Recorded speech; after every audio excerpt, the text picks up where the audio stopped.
बर्हा पीड़म नटवर बपू कर्णयो कर्णिकारम बिभ्रदवासम कनक कपिशम वैजयंतीम चमालाम किरंध्राण वेणुरधर सुधया पूरयन गोपवृंदे वृंदारण्यम स्वपदरमणम प्राविशत गीत कीर्ति। आइए हनुमंत बिराजिए कथा कहूँ सुमति अनुसार प्रेम सहित आसन धरूं पधारे पवन कुमार कि बाकी झांकी श्याम की और बसी हृदय के बीच कि जब चाहूं दर्शन करूं झटपट आँखें मीच कि जब चाहूं दर्शन करूं झटपट आँखें मीच। बोल श्री वृंदावन बिहारी लाल की जय। श्रीमद् भागवत महापुराण की जय। वेद व्यास भगवान की जय। सब संतों की जय। सब ग्रंथों की जय। जय जय श्री राधे जय जय श्री राधे जय जय श्री राधे श्याम।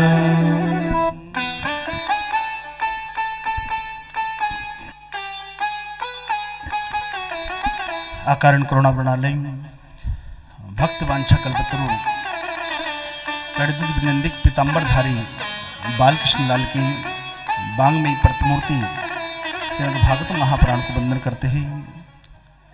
ज्ञान के में उपस्थित प्रत्यक्ष एवं अप्रत्यक्ष विराजमान सकल संत जन विद्वज्जन ब्राह्मणवन आचार्यगण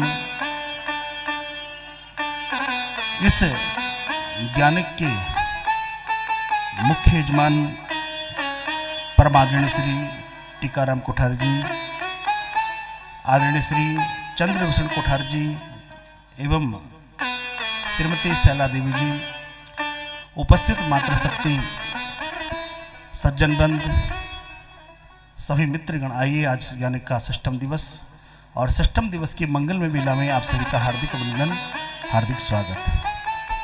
एक बार बोलो राधे राधे, भाव से बोलो और हो जाओ थोड़ा आगे आगे। आज सबने मिल मिल के बैठना है, ठीक है। देखो ये जो जगह है ना, ये आने वाली जगह इसको कवर करना है, जो आने वाली जगह उसको कवर करना है और प्रयास करें कि जब कथा प्रारंभ हो जाए तो कोई भी आगे ना आए। इसको भी कवर करो ताकि किसी को आगे आने का मौका ही ना मिले, ठीक है। तो उसको भी कवर कीजिए, तो कथा जब शुरुआत होती थी बीच में कोई आगे ना आए। तो आइए चलते हैं आनंद घन के चरणों में, जहां आज हम सबको वो परम आनंद की अनुभूति होने वाली है जिसके लिए हम लोग तरसते हैं। आज हम छठे प्रकार की भक्ति करने जा रहे हैं। अब तक हम 5 प्रकार से भगवान की भक्ति कर चुके हैं और आज छठे प्रकार की भक्ति प्रारंभ करने जा रहे हैं। पहले दिन हमने पहले प्रकार की भक्ति की है, प्रथम भक्ति संतन कर संगा। दूसरे दिन दूसरे प्रकार की भक्ति की है, दूसरा रतिमम कथा प्रसंगा, भगवान कथाओं से प्रेम। तीसरे दिन तीसरे प्रकार की भक्ति की है, गुरु चरणों की सेवा। और उसका प्रभाव क्या हुआ, उसका फल क्या मिला कि इस दिव्य कथा का रसपान करने का जैसे परीक्षित को सौभाग्य प्राप्त हुआ है, ऐसे ही हम सबको ये कथा का पान करने का सौभाग्य प्राप्त हो रहा है। तो चौथे भक्ति मम गुणगण करहि कपट तजिगान। चौथे दिन हमने चौथे प्रकार की भक्ति की है, भगवान कथाओं का गायन किया, लेकिन कैसे, निष्कपट भाव से। और उसका प्रभाव क्या हुआ, उसका फल क्या मिला, भगवान श्याम सुंदर हमारे मन मंदिर में प्रकट हो गए। और जब प्रकट हो गए तो हमने उनका पूजन किया है, अर्चन किया है। कल 5वां दिन था, उनका पूजन किया है। तो पूजन क्या है, वह भगवान की लीलाओं में खो जाना, भगवान के चरित्रों में खो जाना ही वही है भजन, वही है पूजन। ठीक है, और इसी को शास्त्रों में भजन माना गया है। पंचम भजन सुवेद प्रकाशा, मंत्र जाप मम दृढ़ विश्वासा। मेरे मंत्र का जाप करना, लेकिन कैसे? दृढ़ विश्वास के साथ में। देखो, मंत्र कभी छोटा या बड़ा नहीं होता। हमारे मन के भाव छोटे बड़े हो सकते हैं, लेकिन मंत्र कभी बड़ा या छोटा नहीं होता। कई बार लोगों के मन में आता है कि छोटा सा मंत्र है, ये तो लगता है छोटा ही कार्य करेगा, और गुरुजी कोई बड़ा मंत्र देंगे तो बड़ा काम करेगा है? जैसे चींटी है या हाथी है, दोनों के अंदर आत्मा एक जैसी है। अब ये मत समझना कि जो हाथी है उसके अंदर बड़ी आत्मा होगी, शरीर बड़ा हो सकता है, या चींटी है उसके अंदर छोटी आत्मा होगी, आत्मा सबके अंदर एक जैसी। तो ऐसे ही मंत्र कभी छोटा बड़ा नहीं होता। तो मंत्र जाप मम दृढ़ विश्वासा, पंचम भजन सो वेद प्रकाशा। इसी को शास्त्रों भजन माना गया है। और कल हमने भगवान का भजन किया है। भजन क्या है? भगवान की लीलाओं में खो जाना। कल सबको बड़ा आनंद आया होगा। और कल मैंने बताया था कि कल आप कथा सुन रहे हो तो बच्चा बन के कथा सुनना, बड़ा बन के मत सुनना। वो ठाकुर जी की बाल लीलाएं थी। अब बाल लीलाओं का आनंद लेना है तो बच्चों के साथ जैसे बच्चे बन जाओ। और देखो, जीवन में भले हम कितने बड़े हो जाएं, हमारी उम्र 60 हो जाए, 70 हो जाए, 80 हो जाए, लेकिन जब बच्चों के साथ रहे तो बच्चे जैसे बन जाओ, जैसे दादाजी बनते ना पोते के साथ है? तो ऐसा ही भाव रखना है। तो आज षष्ठम दिवस है, और षष्ठम दिवस में हम छठे प्रकार की भक्ति करने जा रहे हैं। और छठे प्रकार की भक्ति है कि छठ दम सील बिरति बहुकर्मा। छठे प्रकार की भक्ति है अपनी इंद्रियों का दमन करना। और दमन करने का अर्थ क्या है? मारना नहीं है। दमन का अर्थ है संसार से मोड़कर परमात्मा की ओर लगाना ही वो छठे प्रकार की भक्ति है। अर्थात ये आंखें संसार को देखना चाहती है, लेकिन संसार को न देख के भगवान को देखें। कान संसार की चर्चा सुनना चाहते हैं, संसार की चर्चा अनुसार परमात्मा की कथा सुनना, तभी इन कानों की सार्थकता है, तभी इन आंखों की सार्थकता है, तभी इस वाणी की सार्थकता है, यदि इस वाणी से हम परमात्मा का नाम लें। प्रेम से बोलो राधे राधे, भाव से बोलो। तो कल हम सब ने कथा सुनी गोवर्धन जी की कथा। तो गोवर्धन मैं बता चुका हूं, सक्षित गोवर्धन क्या है? गो मने होता है इंद्रियां, और वर्धन मने वृद्धि करने वाला। कथा तो केवल समझाने के लिए कही गई है, लेकिन हर कथा का कहीं ना कहीं आध्यात्म अर्थ जुड़ा हुआ है। ठीक है, तो गोवर्धन मने ये शरीर को उठाने वाला कौन? वो परमात्मा ही है। जब तक परमात्मा की उंगली लगी हुई है तब तक शरीर उठा हुआ है, सभी कार्य कर रहा है, तब तक इस शरीर की महत्ता है। और जिस दिन परमात्मा ने उंगली हटा ली, ये शरीर उठने वाला नहीं है। तो ये कथा हम सबको सिखाती है कि पर्वत को उठाने वाला कोई और है, अर्थात शरीर को उठाने वाला। हम सोच रहे हैं कि हमने शरीर उठा रखा है, हम देख रहे हैं, हम बोल रहे हैं, हम सुन रहे हैं। ना भैया ना, ये हमारी गलतफहमी है। तो इसी गलतफहमी को दूर करती है ये कथा। कौन सी कथा? गोवर्धन की कथा। तो भगवान ने जब पर्वत उठाया तो जितने भी ग्वाल बाल थे सबने लाठी डंडे लगा रखे थे। तो ग्वाल बालों ने कहा 3 दिन हो गए तो कुछ खा ले पी ले। तो कन्हैया ने कहा देखो भैया, यदि मैंने उंगली हटा ली तो ये पर्वत नीचे गिर जाएगा। ग्वाल वालों ने कहा अरे कन्हैया कैसे गिर जाएगा, हमने इतने मोटे मोटे डंडे लगा रखे हैं। तो श्याम सुंदर के मुंह से निकल पड़ा, अरे भैया तुम्हें पता नहीं, इस पर्वत को मैंने थाम रखा है क्योंकि मैं भगवान हूं। ग्वाल वाल कह ले कन्हैया, अरे हम तो तेरे भले की बात कर रहे हैं और तू भगवान बने जा रहे। हम तो सोच रहे तो कुछ खा ले पी ले, नाश्ता कर ले, लेकिन तू तो अपने को भगवान मान रहे। तो श्याम सुंदर ने कहा भैया तो फिर उंगली हटा लो। हाँ हटा ली उंगली। और जैसे भगवान ने उंगली नीचे करी, वो जितनी लाठी डंडे थे वो सब तड़ तड़ टूटने लगे। अब तो सबके सब चिल्लाए, अरे कन्हैया संभालो, अरे कन्हैया संभालो। और भगवान ने पुनः अपनी कन्नी उंगली ऊपर करी और भगवान वो पर्वत ऊपर उठ गया। अब जितने ग्वाल बाल थे वो सब समीप चले आए। मन में सोचने लगे कि अब तक हम सोच रहे थे हमने लाठी डंडे पर्वत उठा रखा है, लेकिन पर्वत का उठाने वाला तो कोई और ही है। अब तो सबने लाठी डंडे फेंके और सब भगवान के निकट आके खड़े हो गए। ठीक है, तो हमें भी एक जानना चाहिए कि पर्वत का उठाने वाला कोई और है। काम करने वाला कोई और है, निमित्त हम बन जाते हैं। जैसे कथा हो रही है यहाँ पर, कथा कभी सोचा भी नहीं कभी कथा होगी, लेकिन भगवान की ऐसी प्रेरणा हुई, सभी योग बनते चले गए। जब कोई शुभ कर्म जीवन में उदित होते हैं तो योग अपने आप बन जाते हैं। तो संत तो हमेशा यही कहते हैं कि मेरा आपकी कृपा से सब काम हो रहा है, कि करते हो तुम कन्हैया, कि करते हो तुम कन्हैया, मेरा नाम हो रहा है, मेरा आपकी कृपा से सब काम हो रहा है। तो आपको भी भगवान से ये कहना है, प्रभु काम के करने वाले आप हो और नाम हमारा हो जाता है। जैसे आपने देखा मंदिर में पंखा लगा, पंखे पर नाम लिख देते हैं, फलाने फलाने लाल की याद में या फलाने फलाने लाल ने दिया। अब खाली पंखा लग जाए लेकिन हवा ना हो तब, परमात्मा तो अपना मेन हवा छिपी हुई है, केवल पंखा चलता हुआ हर किसी को नजर आ रहा है, लेकिन जो हवा है वो किसी को नजर, वो केवल महसूस हो रही है। तो ऐसे ही हम सब काम करते नजर आ रहे हैं, लेकिन काम करने की जो शक्ति है वो किसी को नजर नहीं आ रही है। तो गोवर्धन लीला हम सबको उसी का स्मरण कराती है। आइए चलते हैं, एक बड़ी सुंदर कथा है, वो है चीरहरण की कथा। और चीरहरण की कथा को जिसने समझ लिया, समझ लो उसने पूरी भागवत का रहस्य समझ लिया। एक बार बोल दो राधे राधे। अच्छा, कौन कौन है जो आज पहली पहली बार आए? अच्छा, एक बात बताओगे? चलो ठीक, अच्छी बात, आप पहली बार आए। जैसे कोई व्यक्ति बीमार हो, डॉक्टर ने कहा भाई ये दवाई ले, आपको 1 महीने दवाई खानी है, ठीक? तो वह व्यक्ति दवाई ले गया और उसने क्या 2-4 दिन दवाई खाई, अब कुछ दिन छोड़ दिया, तब बीच में दवाई खाई, तो सच बता रोग ठीक होगा नहीं होगा? तो आज जो पहली बार आए तो उनका रोग ठीक होगा नहीं होगा? ये कोर्स है, कोर्स 7 दिन का है ना, क्योंकि भागवत नहीं है, ये भव रोग से पार जाने की औषधि है।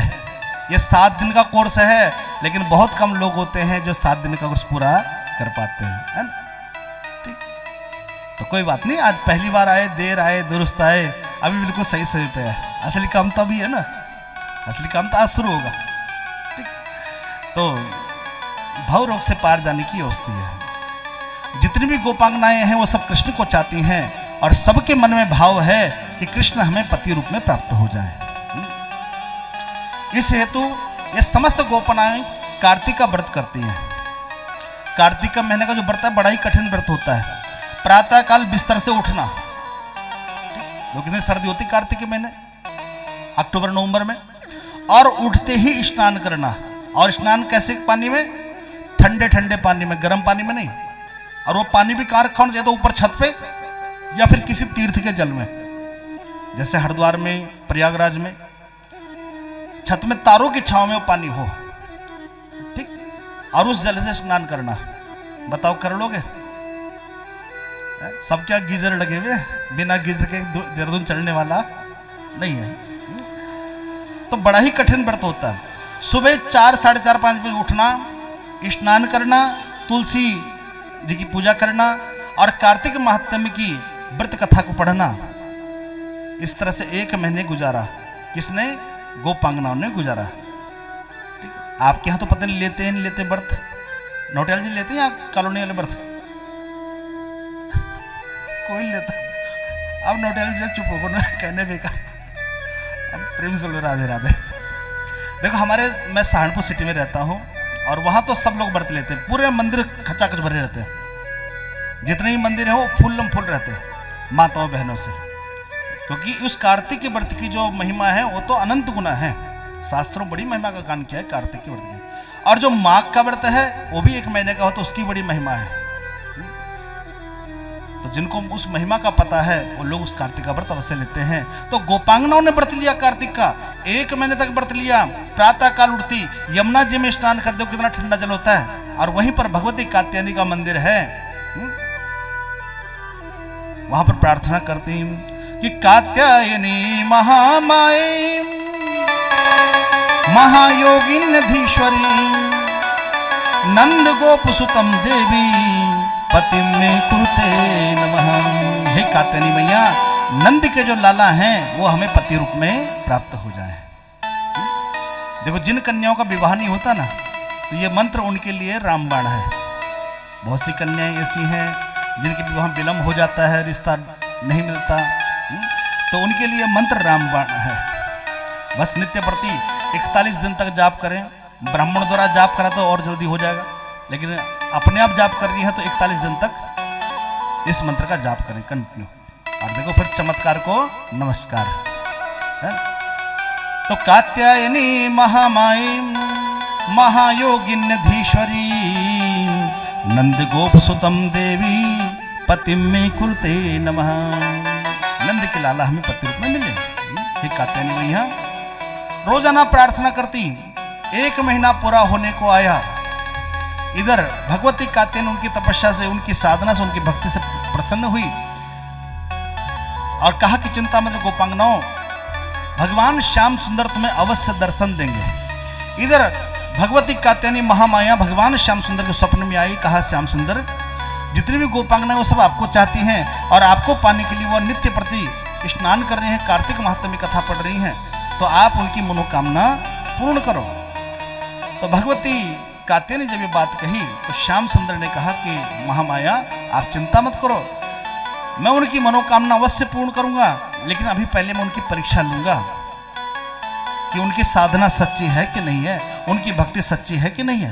देखो, परमात्मा भी परीक्षा लेते हैं आपकी। एक बार बोल दो राधे राधे।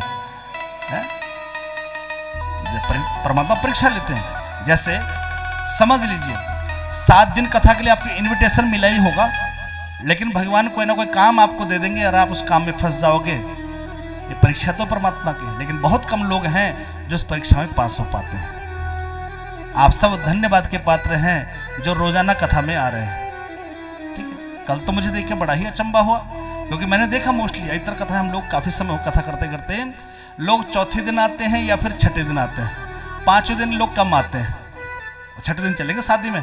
लेकिन यहाँ तो कल भी यहाँ खचाखच भरा हुआ था। यहाँ तो हमारी जो माताएं बहनें कॉलोनी की भी हैं और जितने भी कल कथा में सब बड़े सौभाग्य के पात्र हैं। आपको देख के मन गदगद हो गया था। कल इतना आंधी तूफान आया, लेकिन फिर भी आप लोगों ने हिम्मत नहीं हारी। तो एक बार उन सबके लिए राधे राधे बोल दो। हाँ, उन सबके लिए ताली नहीं बजानी है, ताली बजाने के लिए 3रे नंबर वाले हमें तो राधे राधे बोलना है। ठीक, तो कल यहाँ पर बड़ा आनंद रहा। तो भगवान श्याम सुंदर ने कहा कि अभी मैं उनकी परीक्षा लूंगा। और अगले दिन भगवान श्याम सुंदर प्रातः काल उठे और चल दिए। इधर प्रातः काल गोपांगनाएं स्नान कर रही हैं, लेकिन आज स्नान कर रहे हैं बेफिक्र होकर के, क्योंकि भगवती कात्यायनी ने आश्वासन दिया है कि श्याम सुंदर उन्हें स्वप्न में उन्हें उनकी मनोकामना पूर्ण करेंगे। आज बेफिक्र होकर स्नान कर रही हैं। इधर श्याम सुंदर पहुंचे, लेकिन किसी को पता ही। इधर श्याम सुंदर के वस्त्र उठाए और वस्त्र उठा के पेड़ पर लटका दिए और बैठ गए श्याम सुंदर। इधर कुछ देर पश्चात गोपांगना स्नान कर चुकी, वो देखा वस्त्र गायब। इधर उधर देखा, कहां गए। यह है लीला आवरण भंग की लीला। इस लीला का नाम है भागवत में आवरण भंग की लीला। ठीक है, और इस लीला को जिसने श्रवण कर लिया, इसका सही अर्थ जान लिया, तो उसे पूरी भागवत का ज्ञान हो जाता है। फिर आगे कथा सुने ना सुने वो बात की बात है। चीर हरण की लीला भी कहा गया भागवत में। अब कई बार लोग कहते हैं कि भगवान तो तुम्हारे भगवान तो ऐसे हैं जो नहाते हुए गोपांगनाओं के वस्त्र उठाते हैं, चुराते हैं। तो इसी लीला को श्रवण करते हुए आज इसका रहस्य, इसका जो सही अर्थ है वो हमने आज जानना है। एक बार बोल दो राधे राधे। पीछे वाले बोल दो, जो आज पहली बार आए थोड़ा जोर से बोल दो। 6 दिन से जो आ रहे हैं, पिछले 5 दिन, उनको दोनों ट्रेंड कर दिया। आज जो पहली बार है उनको ट्रेंड करना है। ठीक है, आइए। तो भगवान ने उनके वस्त्र उठाए और पेड़ पर जाकर बैठ गए। इधर गोपांगनों ने देखा वस्त्र कहाँ गए, इधर उधर देखा, अरे कोई बंदर तो नहीं ले गया। तभी एक गोपी की नजर पड़ी, अरे बंदर बुंदर कुछ नहीं, वो देखो पेड़ पर बैठा श्याम सुंदर, उसी ने हमारे वस्त्र चुराए हैं। अब तो गोपांगनाओं ने कहा, कन्हैया हमारे वस्त्र हमको वापस दे दो। अब देखो यहाँ बड़ा सुंदर श्लोक आया है भागवत जी में कि श्याम सुंदर ते दास्य करवाम तवोदितम देहि वासांसि धर्मज्ञ नोचिद राज्ञे ब्रुवामहि। देखो ये जो श्लोक है ये बड़ा ही गूढ़ श्लोक है और इस श्लोक में वर्णन आया है चारों वर्ण की गोपांगनाओं का वर्णन आया है। देखो पहले कोई भेदभाव नहीं था, चारों वर्ण की गोपन ब्राह्मण क्षत्रिय वैश्य सेवक वो सब इकट्ठे स्नान कर रहे हैं। देख लो अब देखो समझो कि श्याम सुंदर तेदास्यम, देखो पहले सेवक वर्ण की गोपांगनाएं आगे आई और कहा कि हे श्याम सुंदर हम तो आपकी दासियां हैं, प्रभु हम आपकी सेवा करेंगे, आप हमारे वस्त्र नेक हमको वापस दे दो। लेकिन कोई उत्तर नहीं मिला, देखा कोई जवाब नहीं दे रहे हैं तो वहां पर आगे आई वैश्य परिवार की गोपांगनाएं कि करवाम तवोदितम, हे श्याम सुंदर आप जो खर्चा पानी मांगोगे हम दे देंगे। देखो जितने वैश्य परिवार है ना बनिए लोग, वो कभी लड़ते भिड़ते नहीं, वो बुद्धि से काम लेते हैं। हम लोग तो लड़ने के लिए तुरंत तैयार हो जाएंगे लेकिन वो बुद्धि से काम लेते हैं। बनियों के पास धन काफी होता है, धन बल बाहुबल, और 4 प्रकार की नीतियां हैं, साम दाम दंड भेद। ठीक ठीक है जी। और गोपांगनों ने इसी नीति का प्रयोग किया है। साम ने समझाना, जो सेवक वर्ण की गोपिका थी उसने समझाने का प्रयास किया, हे श्याम सुंदर हम तो आपकी दासियां हैं, नेक हमारे वस्त्र हमको वापस दे दो। लेकिन जब कोई उत्तर नहीं मिला, नहीं माने, तो वहां पर वैश्य परिवार की गोपिका आई, उसने कौन सी नीति प्रयोग अपनाई, वह दाम की, कुछ ले देकर काम निपटा लो। लेकिन कोई बात नहीं बनी। देहि वासांसि धर्मज्ञ, अब आई ब्राह्मण परिवार की गोपी। अब ब्राह्मण बेचारे हो तो न लड़ सकते न भिड़ सकते है? तो उन्होंने नीति अपनाई, भेद नीति। देख कन्हैया आज से हम तेरी नहीं और आज से तो हमारा नहीं, हम तेरी इतनी पूजा करवाती हैं, लोग इस तरह नाम जपवाती हैं, तो आज से छुट्टी, आज से कोई नाम ना हम जपेंगे ना किसी और से बुलवाएंगे। तो भेद नीति अपनाई। लेकिन जब कोई उत्तर नहीं मिला तब वहां पर जो क्षत्रिय वर्ण की गोपिका थी उसे थोड़ा गुस्सा आ गया। वो आगे, देख कन्हैया तूने हमारे वस्त्र हमको वापस नहीं दिए ना, तो नंद बाबा से तेरी शिकायत करेंगी, यशोदा मैया से तेरी शिकायत करेंगी और तुझे डंडे से पिटवाएंगी। इधर श्याम सुंदर ने कहा, वाह गोपांगनाओं आप बहुत अच्छी हो, कल तक तो मेरी पूजा करती थी और भगवती कात्यायनी से वरदान मांगती थी कि श्याम सुंदर हमें पति रूप में प्राप्त हो, और आज पति को पिटवाने की बात करते हो। वाह भैया वाह, आप जैसी गोपांगनाएं, आप जैसी प्रेमिका हमने कभी नहीं देखी। तो भगवान श्याम सुंदर ने कहा, काम करो गोपांगनाओं तुम्हें वस्त्र चाहिए, तुम बाहर आओ और अपने वस्त्र ले लो। तो गोपांगनाओं ने कहा कि प्रभु हम बाहर कैसे आए, अभी हम स्नान करें, निर्वस्त्र हैं। तो श्याम सुंदर ने कहा, देखो लगता है तुमने अपने आप को पहचाना नहीं है, तुम कौन हो, लगता तुमने मुझे नहीं पहचाना, मैं कौन हूं। तो भगवान से उनसे पूछा कि अच्छा बताओ तुम कौन हो। तो गोपांगनाओं ने कहा कि प्रभु मैं फलाने की बेटी, मैं फलाने की पत्नी, मैं फलाने की चाची, मैं फलाने की ताई, मैं फलाने की मामी, फूफी, सब के सब गोपांगनाएं अपने अपने बारे में कहने लगी। तो भगवान ने कहा, खबरदार यदि तुम किसी की हो तो मेरी नहीं हो सकती। इधर गोपांगनाओं ने कहा, प्रभु जब हम संसार में आई हैं क्या हमें किसी की मां बहन बेटी होने का अधिकार नहीं है। भगवान ने कहा अधिकार है, तुम्हारा शरीर किसी की मां बहन बेटी हो सकता है लेकिन तुम्हारी जो आत्मा है वो मेरी है। अच्छा देखो संसार में प्यार होता है किस शरीर से, तो प्यार होता है, और भूत बन के आ जाए तब तुरंत भागे पंडित जी के पास। पंडित जी रात सपने में आए थे, पंडित जी कहेंगे नारायणी होगी और कम से कम 30,000 खर्चा लगेगा, कम से कम। पंडित जी 30 के 31 लो, लेकिन ऐसा उपाय करो कि पूरे घर में नजर न आए। तो किससे प्यार है, शरीर से प्यार है। ठीक है, तो भगवान ने यह तो बात बताई कि तुम्हारा शरीर किसी की मां बहन बेटी हो सकता है लेकिन तुम्हारी जो आत्मा है वो मेरी है। इतना सुनना था, जितनी गोपांगनाएं थी सबको थोड़ा ज्ञान हो गया।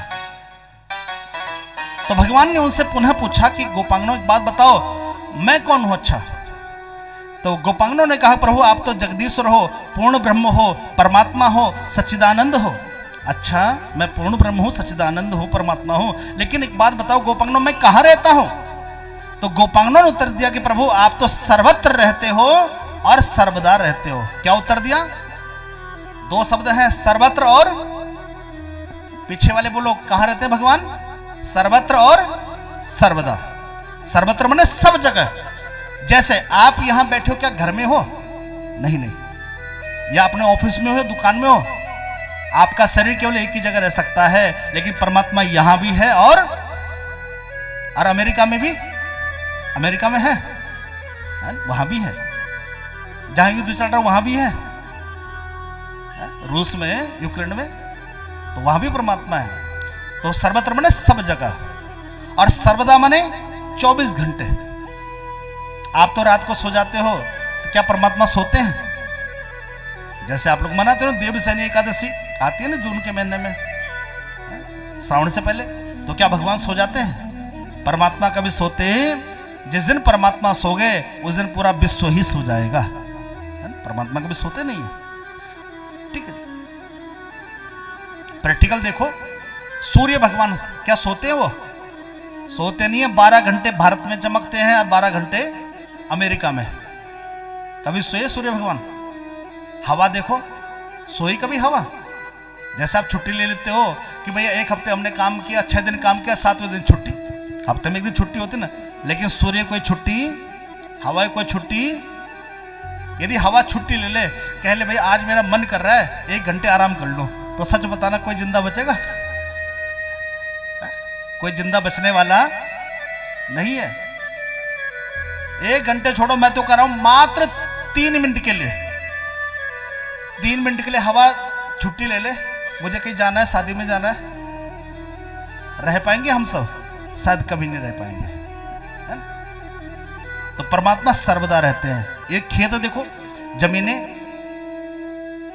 आप तो सो जाते हो, लेकिन रात में भी इन खेतों में जो फसलें बो रखी हैं उनका विकास हो रहा है। ठीक है, ऐसा तो नहीं रात में फसलें सो जाती हैं, नहीं नहीं। तो परमात्मा 24 घंटे कार्य करते हैं। तो गोपांगनों ने कहा कि प्रभु आप सर्वत्र रहते हो और सर्वदा रहते हो। तो भगवान ने पूछा, अच्छा गोपांगनाओं, क्या इस चांद में मैं हूं? हाँ प्रभु आप हो। क्या सूरज में हूं? हाँ प्रभु आप हो। क्या इन वृक्षों में हूं? हाँ प्रभु आप हो। क्या इन लताओं में हूं? हाँ प्रभु आप हो। क्या इस धरती में हूं? हाँ प्रभु आप हो। तो भगवान ने कहा एक बात बताओ गोपांगनाओं, जब सूरज में हूं, चांद में मैं हूं, धरती में हूं, लताओं में मैं हूं, वृक्षों में हूं, तो क्या इस जल के अंदर मैं? देखो कितनी गहरी बात भगवान ने कही है। क्या इस जल के अंदर मैं नहीं हूं? और अब तक गोपांगनाएं क्या करती कि प्रभु हम बाहर कैसे आए, तो हम तो अभी निर्वस्त्र हैं, तो क्या जल के अंदर मैं नहीं हूं? मैं वहां पर भी हूं। और देखो ये आध्यात्म ज्ञान ये कथा सिखाती है। हम चोरी करते हैं, डाका डालते हैं, झूठ बोलते हैं। किससे झूठ बोलते हैं? हम सोचते शायद कोई हमें देख नहीं रहा है। द्रोणाचार्य ने युधिष्ठिर जी को और दुर्योधन को एक एक सेब दिया कि वहां जाके खाना जहां कोई तुम्हें देखे। दुर्योधन गया इधर उधर ढूंढ के, उसने मौका लाके सेब खा लिया, लेकिन युधिष्ठिर जी वापस लौट आए। अरे युधिष्ठिर तुमने सेब नहीं खाया? गुरुदेव मुझे कोई ऐसी जगह नहीं मिली जहां पर कोई मुझे देख ना रहा हो। अरे जंगल में खा लेते, कहीं पहाड़ी पर जाकर खा लेते, लेकिन वहां भी परमात्मा। तो ये कथा ये शिक्षा देती है कि परमात्मा सर्वत्र है और सर्वदा है, और हर जगह से हमारी कर्म देख रहा है, हमें देख रहा है कि हम क्या कर रहे हैं। यहां भी बैठा है परमात्मा और हमें नोट कर रहा है कि हम कथा में, हमारा शरीर तो कथा में बैठा है, लेकिन मन में कौन से ढोल बज रहे हैं ये भी नोट कर रहा है परमात्मा। ठीक है, तो भगवान इन गोपांगनाओं को देना चाहते कौन सा ज्ञान? कि गोपांगनाओं अभी तुम्हारा ध्यान केवल शरीर पर है, अभी तुम्हारा ध्यान केवल वस्त्र पर है। कि रोटी के इर्द घूम कर, कपड़ों में लिपट कर, कि 2 दिन गुजारे नाही, गुजारा समझ लिया। सुबह उठे तो रोटी, शाम को रोटी, दोपहर में भी भले बिस्कुट खाते हो, है तो आटे का ही है। सुबह दोपहर 4 टाइम का भोजन है। और महत्ता किसी कपड़ों की। आज इंसान की पहचान क्या है? ये कपड़े हैं, कपड़े अच्छे हैं तो बाबूजी हैं, और कपड़े यदि मेरे जैसे गरीब आदमी वाले पहन के तो बेचारे सुदामा जी लगते हैं। हाँ? तो इंसान की पहचान कपड़े बन गए हैं। एक बार बोलो राधे राधे। तो रोटी के इर्द घूम कर कपड़ों में लिपट कर,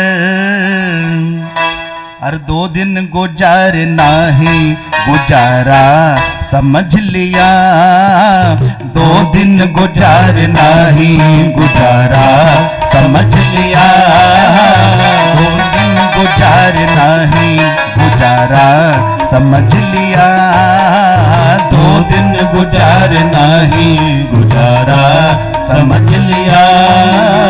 कश्ती ने भंवर को ही किनारा समझ लिया, कश्ती ने भंवर को ही किनारा समझ लिया, जर को ही जिंदगी का सहारा समझ लिया, जर को ही जिंदगी का सहारा समझ लिया। जर किसे कहते हैं? किसे कहते हैं जर? अभी कहते कहते हो लेकिन अर्थ समझना जरूरी है। देखो, संसार में झगड़े की 3 जड़ हैं।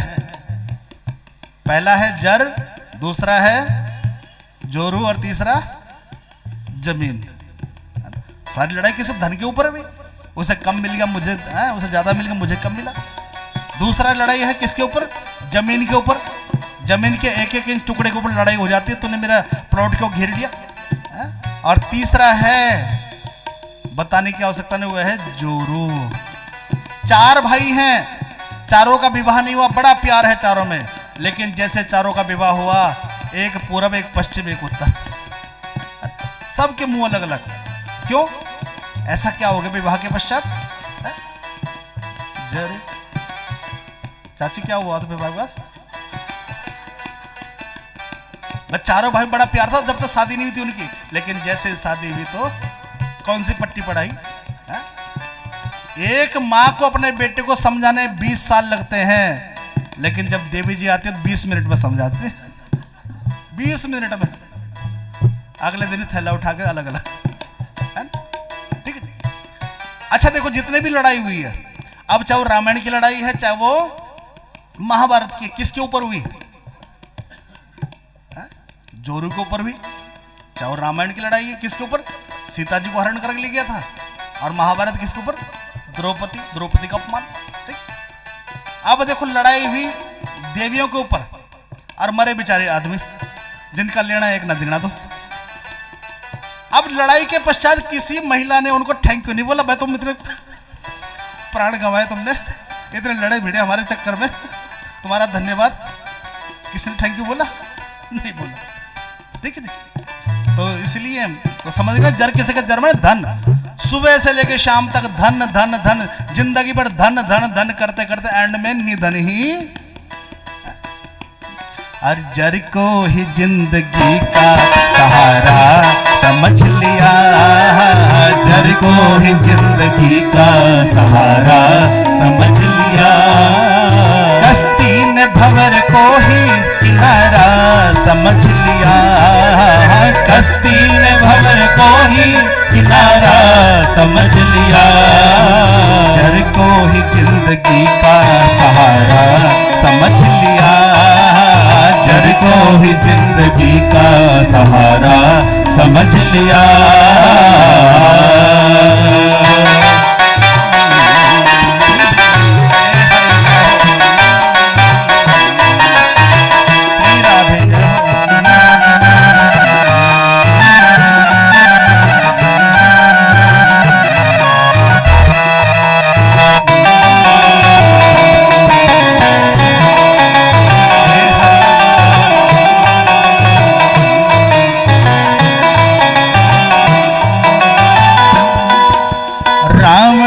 तरह तूने भी ओ अक्ल के पहाड़, रावण की तरह तूने भी ओ अक्ल के पहाड़।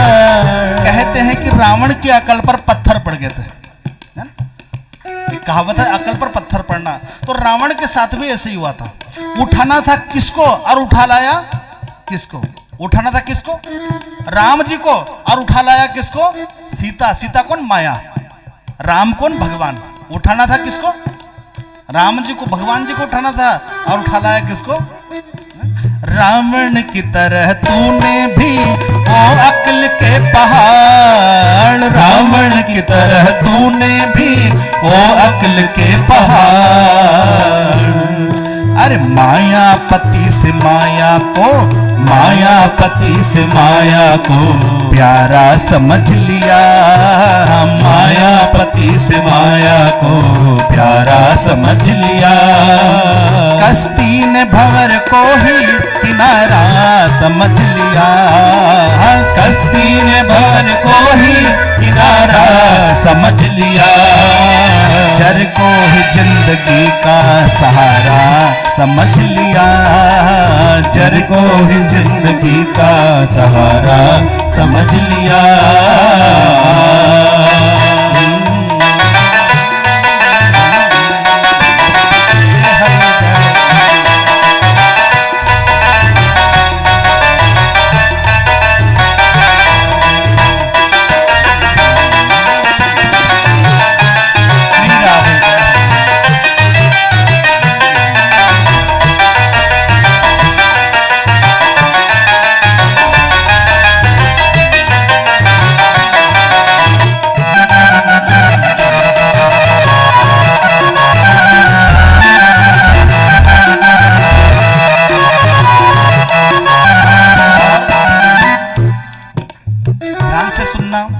उत्तर आपको देना है।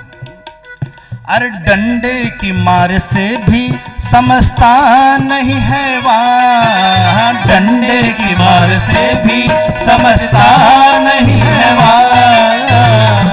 दुनिया में दो तरह के लोग होते हैं, पहले वो जो समझाने से समझ जाते हैं और दूसरे वो समझाने से भी। तो आप सब कौन सी कैटेगरी में हो? Number 1, number 2? नंबर 1 में है ना। डंडे की मार से भी समझता नहीं है वहाँ, डंडे की मार से भी समझता नहीं है वहाँ। आगे सोचो, आगे क्या लाइन बन सकती है? सोचो जरा।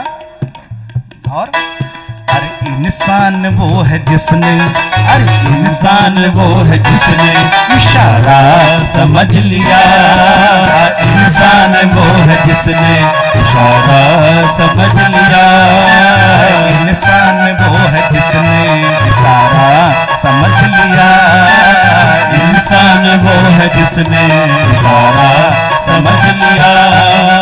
कश्ती ने भंवर को ही किनारा समझ लिया, कश्ती ने भंवर को ही किनारा समझ लिया।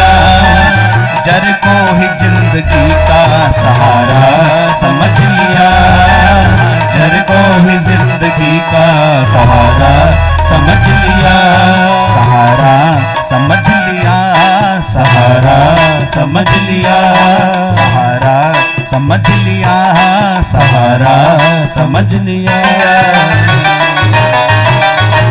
प्रेम से बोलो राधे राधे, राधे राधे, भाव से बोलो राधे राधे। तो जर को ही जिंदगी का, जर माने धन के पीछे। आज पहचान, लोग अमीर से दोस्ती करना चाहते हैं, गरीब से कोई दोस्ती करना। गरीबी के इतने दोस्त है बताओ, अमीर के तो हर कोई दोस्त बनने को तैयार हो जाएगा। तो जर को ही जिंदगी का सहारा समझ लिया, तो रोटी के इर्द घूम कर कपड़ों में लिपट कर, और 2 दिन गुजार नहीं गुजारा समझ लिया। तो आज इंसान की पहचान है कपड़े। तो भगवान यहां पर संकेत करना चाहते हैं गोपांगनाओं के, गोपांगनाओं अभी तुम्हारा ध्यान केवल कपड़ों पर है। अब कपड़ों पर, कौन से कपड़ों पर? ये बाहर तो कपड़े हैं ही, लेकिन ये शरीर भी एक कपड़ा है। वासांसि जीर्णानि यथा विहाय, गीता जी में आया, ये जो शरीर है ये भी एक कपड़ा है। और जैसे कोई कपड़ा पुराना हो जाता है तो लोग उसे छोड़ करके नया कपड़ा धारण करते हैं। तो ऐसे ये शरीर भी एक कपड़ा है, ये चमड़ी भी एक कपड़ा है ना? तो गोपांगना, अभी तुम्हारा ध्यान केवल शरीर पर है कि हम बाहर कैसे आए, हम अभी स्नान कर रहे हैं। तो जब तुम्हारा ध्यान शरीर से हटेगा तो आत्मा पर जाएगा, और जब आत्मा से ध्यान हटेगा तो कहने का परमात्मा पर भी जाएगा, है ना? ठीक है। तो सबसे पहले छोड़ना है मोह, किसका? शरीर का मोह छोड़ना है। एक बार बोलो राधे राधे। अच्छा, एक बात मुझे बताओ, यहाँ पर बहुत सारे परिवार ऐसे बैठे हैं, माता बहनें बैठी हैं जिन्होंने अपने जीवन में खेती की है। बहुत से लोगों ने की होगी ना अपने टाइम में, उनके पूर्वजों ने की होगी। तो सच बताना, खेत में कौन सा चावल जमेगा? जो चावल है वो जमता है या धान जमता है? धान क्यों जमता है भाई? चावल क्यों नहीं जमा डायरेक्ट? क्योंकि धान में छिलका और चावल में छिलका, तो जमता कौन सा? जिसमें छिलका होता है। ऐसे ही संसार में भी जमते हैं, ये सब जन्मे हुए, जितने भी यहां बैठे ना, ये सब जन्मे हुए हैं, क्योंकि हमारे भीतर छिलका था, इसीलिए संसार में दोबारा आए हैं। पुनरपि जन्मम पुनरपि मरणम पुनरपि जठनी जनने शयनम। क्योंकि हम सब जो छिलका था, कौन सा छिलका? वह है मोह का छिलका, वो था तृष्णा का छिलका, और उसी छिलके कारण हम संसार में आए हैं। तभी हमारा जन्म संसार में, ठीक है, संसार में आए हो। तो अब छिलके वाले धानी बने रहना चाहते हो, चावल बनना चाहते हो? है? चावल बनना चाहते हो, छिलके वाले धान बने रहना चाहते हो? तो चावल के लिए तो भैया कूटना पड़ता है धान को, है ना? तो चावल बनाने के लिए धान को कूटना पड़ता है। तो ये कथा भी समझ लो कुटाई हो रही है। किसकी? इस मन की कुटाई हो रही है ना? ये मन लगता नहीं कथा में, इसी कुटाई हो रही है। चल कथा में बैठ, सुन कथा, ध्यान से सुन। व्यास जी जो बता रहे उसको ग्रहण कर, और अपने जीवन में अपना यही कुटाई हो रही है। और जब धान की कुटाई होते धीरे धीरे चावल निखर जाता, पक जाता है चावल। अब जैसे कथा में बैठे तो कुटाई हो रही है, तो आपको धीरे धीरे इस दुनिया की असलियत समझ में आ रही है। और जब हम उस दुनिया की असलियत को जान करके परमात्मा के लिए रोएंगे, गाएंगे कि प्रभु हमारे जीवन बीत गया, आप हमें क्यों नहीं मिले, तो देखना भगवान को क्या प्रिय है? भात प्रिय है। चावल का क्या बनता है? भात बनता है। और भगवान को भात और भक्त दोनों प्रिय हैं। ध्यान रखना, भात शब्द से भक्त शब्द बना है ना? ठीक है। इसलिए धान नहीं बने रहना है, चावल बनना है। और चावल में फिर परमात्मा के लिए तड़पना है, रोना है, तभी भात बनता है। भात ऐसे नहीं बनता, पकाया जाता भात को। तो ऐसे जब हम अपने मन को समझाएंगे, प्रभु के लिए रोएंगे, इस मन को ठाकुर जी को अर्पित करेंगे, तब बनेंगे भात, और तभी भगवान उस भात का भोग लगाएंगे। जगन्नाथ के भात को और जगत पसारे हाथ। जगन्नाथ भगवान क्या लगता है? भात का भोग लगता है।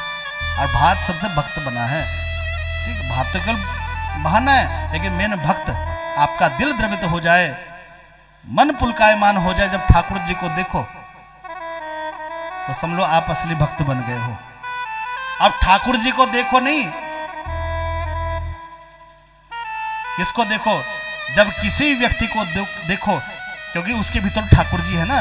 हम लोग मंदिर जाते हैं, मंदिर की जो मूर्ति है उसमें भगवान का दर्शन करते हैं, लेकिन उस मूर्ति को किसी व्यक्ति ने तो बनाया होगा।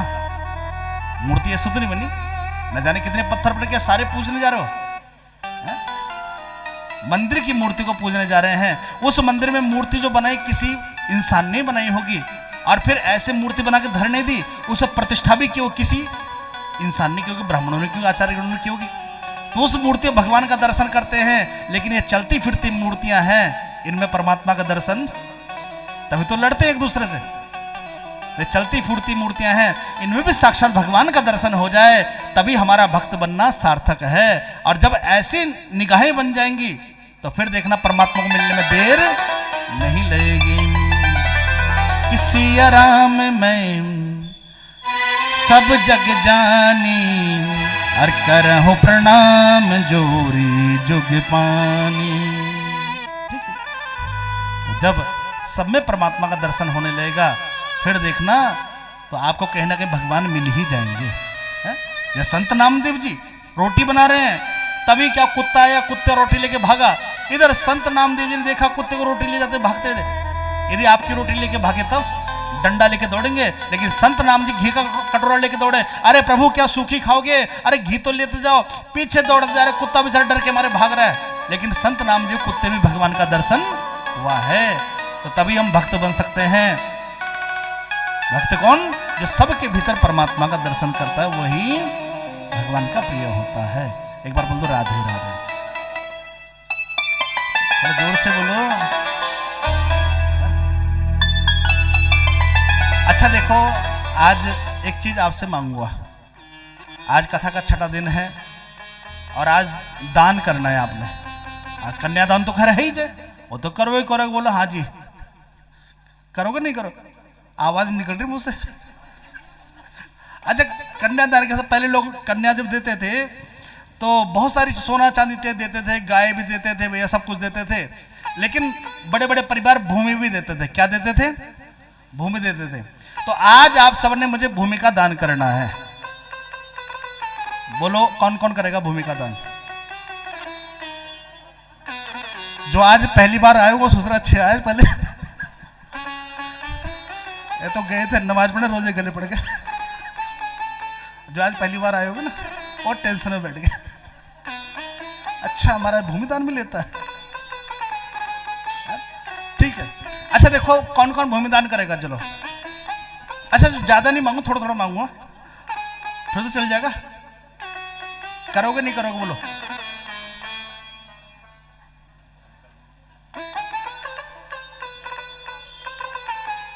पड़ोसन से पूछ रहे कितनी भूमि देनी है? 1 गज 2 गज। अच्छा देखो, भूमि दान चलो कराते हैं, ठीक है।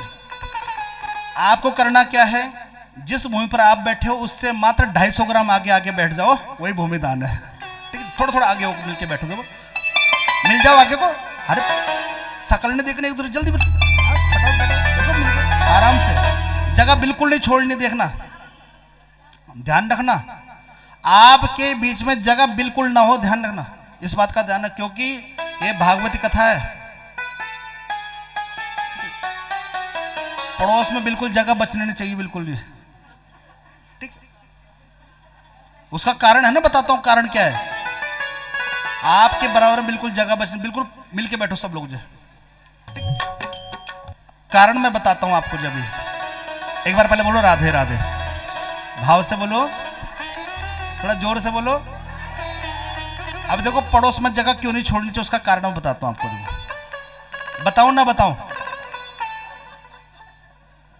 बता दो ना बताओ? बताओ, ऐसे बता दो। पहले बोलो, हे व्यास जी महाराज, आज आप हमें, ठीक है नहीं कहता, प्रेम से बोलो राधे राधे। आइए चलो, अच्छा देखो बताता हूँ, चलो शॉर्ट में बताओ। देखो, ये कथा होती है पितरों की, और जब ये कथा होती है भागवत का, जहां भी होती है, तो जितने भी अड़ोस पड़ोस में भूत प्रेत पिशाच हाकनी डाकनी साकनी ये सब आके बैठ जाते हैं। अरे वहीं बैठता है जहां जगह छोटी होती है। बाई चांस आपके बीच में आके बैठ गई और पूछा, बहन ठीक है, तो चलेगी मेरे साथ, तो गड़बड़ हो जाएगी, इसलिए बीच में जगह नहीं छोड़नी। एक बार बोलो राधे राधे। आइए प्रसन्न मन होकर, ये ठाकुर की कथा है, आनंद घन की कथा है, और प्रसन्न मन होकर चलना है। तो सबका भूमिदान हो चुका है, ठीक है। सबने अपनी अपनी भूमि दे दी, किसको? पड़ोसी को दे दी, है ना, ठीक है। आइए, तो भगवान ने उन सबको समझाया कि जब तक हम सबके भीतर परमात्मा का दर्शन नहीं करेंगे, तब तक मुक्ति होने वाली नहीं है, ठीक। तो समस्त गोपांगनों जब ये ज्ञान सुना, समस्त गोपांगने बाहर आने को तैयार हुई, तो भगवान ने उनको रोका, रुको। तो गोपांगनों, प्रभु अब क्या हुआ? अभी आपने बताया कि मैं सर्वत्र हूं, सब जगह हूं, तो आप फिर रोक रहे हो? भगवान ने कहा, देखो ये वस्त्र लो, अपने वस्त्र पहनो, संसार से पर्दा जरूरी है, लेकिन मेरे सामने पर्दा जरूरी। अब पर्दा कौन सा? झूठ का, छल कपट का पर्दा। संसार से एक बार चलो झूठ बोल लो, चल जाएगा, लेकिन परमात्मा से झूठ नहीं बोलना चाहिए, ठीक है। तो भगवान खड़े हैं और समस्त गोपानाएं हाथ जोड़े खड़ी हैं, भगवान ने कहा गोपांगनाओं, तुमने 1 महीने तक तपस्या की है और उसका फल मैं तुम्हें अवश्य दूंगा। अगले साल शरद पूर्णिमा को मैं रास रचाऊंगा और आप सबका वहां पर स्वागत है। देखो भगवान सबका स्वागत कर रहे हैं। किसी भी यज्ञ अनुष्ठान का फल लगभग 11 महीने मिलता है। ध्यान रखना, कितने महीने में? आपने बीज बोया, उगने में समय तो लगता ही है ना। ऐसा तो नहीं कि आपने आज बीज बोया कल को पेड़ बन जाए। आज इंसान यही चाहता है कि आज मैंने शुभ कर्म किया, कल को मुझका फल मिल जाए। ऐसा कभी नहीं होता। तो 11 महीने पश्चात भगवान ने रास रचाया। देखो कार्तिक का महीना, और रास कब रचाया है? शरद पूर्णिमा की रात्रि को। और शरद पूर्णिमा कब आती है? आश्विन के महीने में। आश्विन के बाद कौन सा महीना था? कार्तिक। ठीक है, तो शरद पूर्णिमा की रात्रि को भगवान ने आज रास रचाया है और आज भगवान ने बंसी का नाद किया है। और जब भगवान ने बंसी बजाई तो उस बंसी को सुन करके हजारों की संख्या में गोपांगनाएं दौड़ पड़ी हैं। जो जिस बेस में थी उसी बेस में दौड़ पड़ी है प्रभु से मिलने के लिए। जो जिस बेस में थी। यहां तक एक गोपी दूध दूह रही थी, लेकिन जैसे ही बंसी सुनी दूध दूना छोड़ दिया, दौड़ पड़ी है भगवान से मिलने के लिए। एक गोपी चूल्हे पर भोजन बना रही थी, लेकिन जैसे ही बंसी सुनी भोजन बनाना छोड़ दिया, दौड़ पड़ी है परमात्मा से मिलने के लिए। एक गोपी श्रृंगार कर रही थी, लेकिन जैसे ही बंसी सुनी श्रृंगार उल्टा पुल्टा हो गया, ओंठों वाला ऊपर लग गया, ऊपर वाला ओंठों पे लग गया और गले का पैर में पहन लिया और दौड़ पड़ी है भगवान से मिलने के लिए। देखो ऐसी तड़फ होनी चाहिए परमात्मा से मिलने के लिए। इसे शास्त्र में कहा गया तीव्र भक्ति योग। तीव्र भक्ति योग जानते हो क्या होता है? किसी व्यक्ति गर्दन लो और पानी में डुबो दो और थोड़ी देर पश्चात एक छटपटाने लगे, मुझे बाहर निकालो, मुझे बाहर निकालो, मेरा दम घुट रहा है। तो ऐसे छटपटाहट होनी चाहिए, तभी परमात्मा का दर्शन होता है। ठीक है? इसे कहते हैं तीव्र भक्ति योग। तो ये तीव्र भक्ति योग शायद किसी बहुत कम लोगों में है। तो गोपांगनाएं दौड़ पड़ी हैं, जो जिस बेस में थी। एक तो गोबर वाले हाथों से दौड़ पड़ी, उपले पात रही थी, लेकिन जैसे ही बंसी सुनी गोबर वाले हाथों से। एक गोपी अपने पति के लिए भोजन परोस रही थी, लेकिन तभी सासू माँ ने आवाज दे रही, तूने गाय को सानी करी नहीं करी? अब वह तो बेचारी डरी। डरती थी बहुएं, पहले बहुएं डरती थी कि सास कैसी मिलेगी, आज सास डरती बहू कैसी। पहले डरती थी बेचारी बहुएं, आज कोई नहीं डरती। आज तो सास को डरा के रखती, सास ही टेंशन में रहती बेचारी। कुछ पता नहीं कौन सा इल्जाम लगा दे, है ना? कोई गारंटी नहीं हुई आज के टाइम। एक बार बोलो राधे राधे। तो जैसे सास ने आवाज लगा, तूने गाय को सानी नहीं करी? अब वो बेचारी पत्ती की थाली छोड़ के भागी, गाय को सानी करी, टोकरे में भूसा मिला रही है। तभी कन्हैया की बंसी बज गई, और जैसे ही बंसी बजी उसने तो वो टोकरा उठाया, भूस वाला टोकरा पति के आगे धर दिया और पति की थाली गाय के आगे धर दिया। दौड़ पड़ी है भगवान से। ये गोपांगनाओं के लिए था, आपके लिए नहीं। आप मत ऐसा कर देना, वरना डांट खानी पड़ सकती है। ठीक है? तो आज दौड़ पड़ी है कि भगवान पिता रात्रि शरदत फुल्ल मल्लिका विक्षरन्तु मनश्चक्रे योग माया मुपास्ता। देखो यहाँ पर लिख दिया गया, रास रचाने वाला कोई साधारण बालक नहीं है, ये तो साक्षात भगवान है। भगवान पिता रात्रि शरदोत फुल्ल मल्लिका विक्षरन्तु मनश्चक्रे योग माया मुपास्ता। ये रास रचाने वाला कोई साधारण बालक नहीं है। ठीक है? ये कपड़े चुराने वाला कोई साधारण बालक नहीं है, ये तो साक्षात भगवान है। अब देखो भगवान ने वस्त्र चुराए हैं, उस समय उनकी अवस्था कितनी थी? मात्र 7 साल की अवस्था। और 7 साल के बालक को सांसारिक क्रियाकलापों को ज्ञान, कोई भान नहीं रहता है। ठीक है? तो इसलिए और रास भी जो रचा रहे हैं ये भी भगवान है लगभग, क्योंकि एक ऐसा कार्य कर रहे हैं जो जगत में थोड़ा निंदनीय माना जाता है। जैसे कोई लड़का लड़की घूम रहे हो तो हम ही लोग कहते थे, टोंट कसते हैं, भैया रास रचा रहे थे, लेकिन रास रचाने वाले कौन? ये साक्षात भगवान हैं। स्पष्ट यहाँ पर लिख दिया गया है कि भगवान पिता रात्रि शरदोत फुल्ल मल्लिका विक्षरंतो मनश्चक्रे योग मायाम उपासिता। ये रास रचाने वाले को साधारण बालक भगवान है। भगवान कौन? जो 6 चीजों को धारण करता है वो भगवान है। आज तक आप लोग कहते हो भगवान भगवान भगवान, लेकिन भगवान की डेफिनेशन अभी किसी को नहीं पता है। एक बार बोलो राधे राधे। जो 6 चीजों को धारण करता है वो भगवान है। भग और वान, वान में धारण करना, जैसे रथवान, धनवान, बलवान। वान बने धारण करना, तो भग बने जो 6 भग को धारण करता है। कौन कौन से हैं? कि ऐश्वर्य समग्रस्य धर्म यस्य श्रियं ज्ञान विज्ञानश्चैव षडानामिति भग। देखो 6 चीजें हैं। पहला ऐश्वर्य। आपके पास जो कोठी है, हम उसी कोठी को लेकर जरा हमारी कोठी बन जाए 1-2 बीघे में, उसी में हम फूले नहीं समाते हैं, गर्दन ऊंची करके चलने लगते हैं। देखा हमारी कोठी के बराबर कॉलोनी में कोई कोठी नहीं है।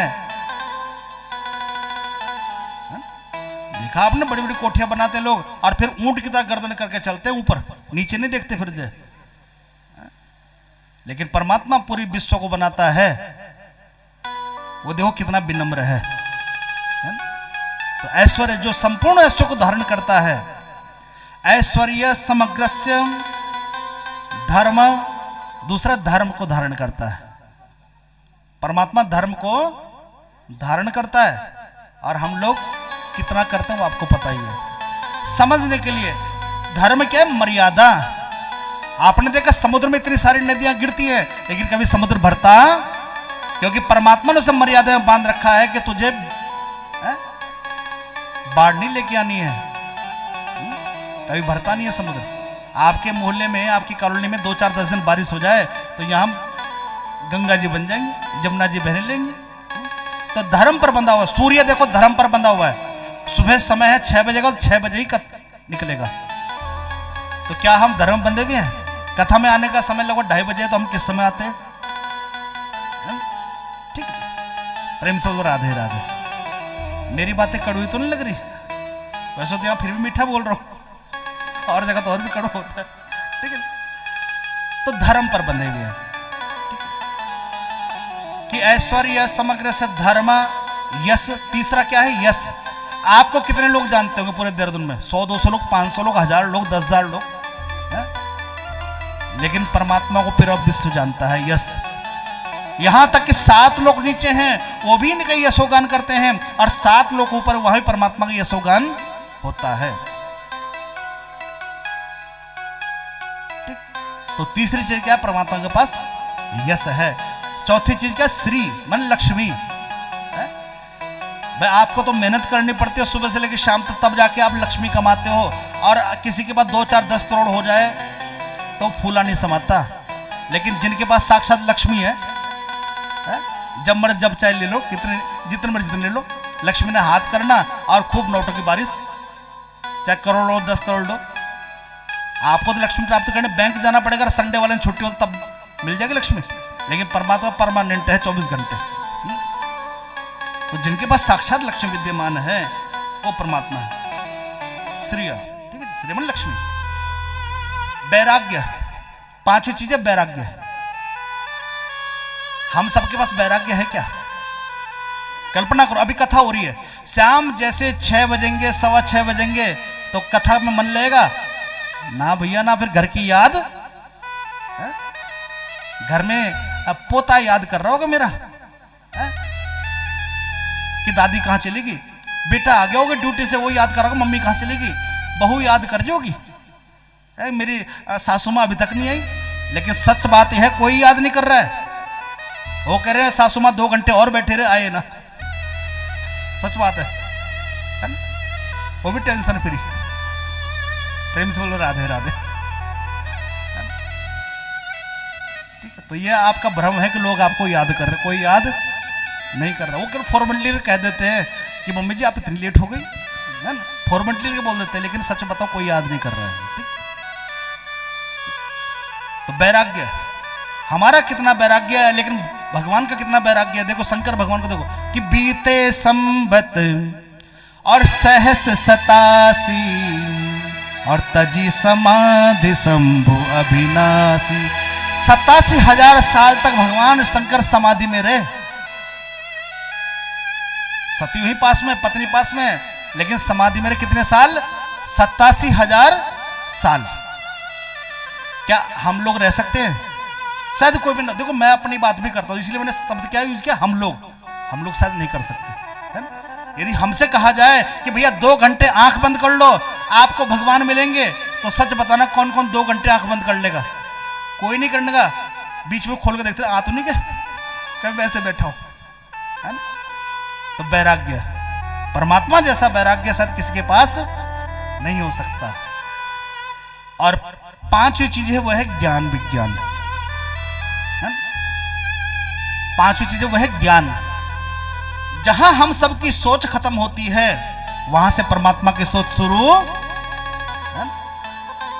समझने के लिए आपके पास मोबाइल है ना, सबके पास है मोबाइल, सबके एक से महंगा फोन हो, लाख वाला ही फोन हो किसी के पास, है ना?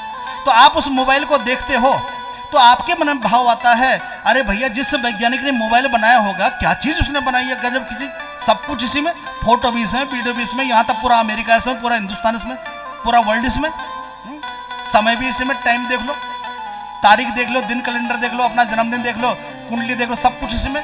तो मन में ऐसा भाव आता होगा कि भैया वो कितना इंटेलिजेंट था वैज्ञानिक, जिसने इस मोबाइल को बनाया है, जिसने इस डिवाइस को बनाया है।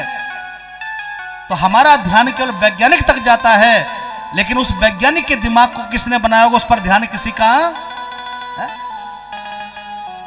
किसने बनाया वैज्ञानिक का दिमाग? है?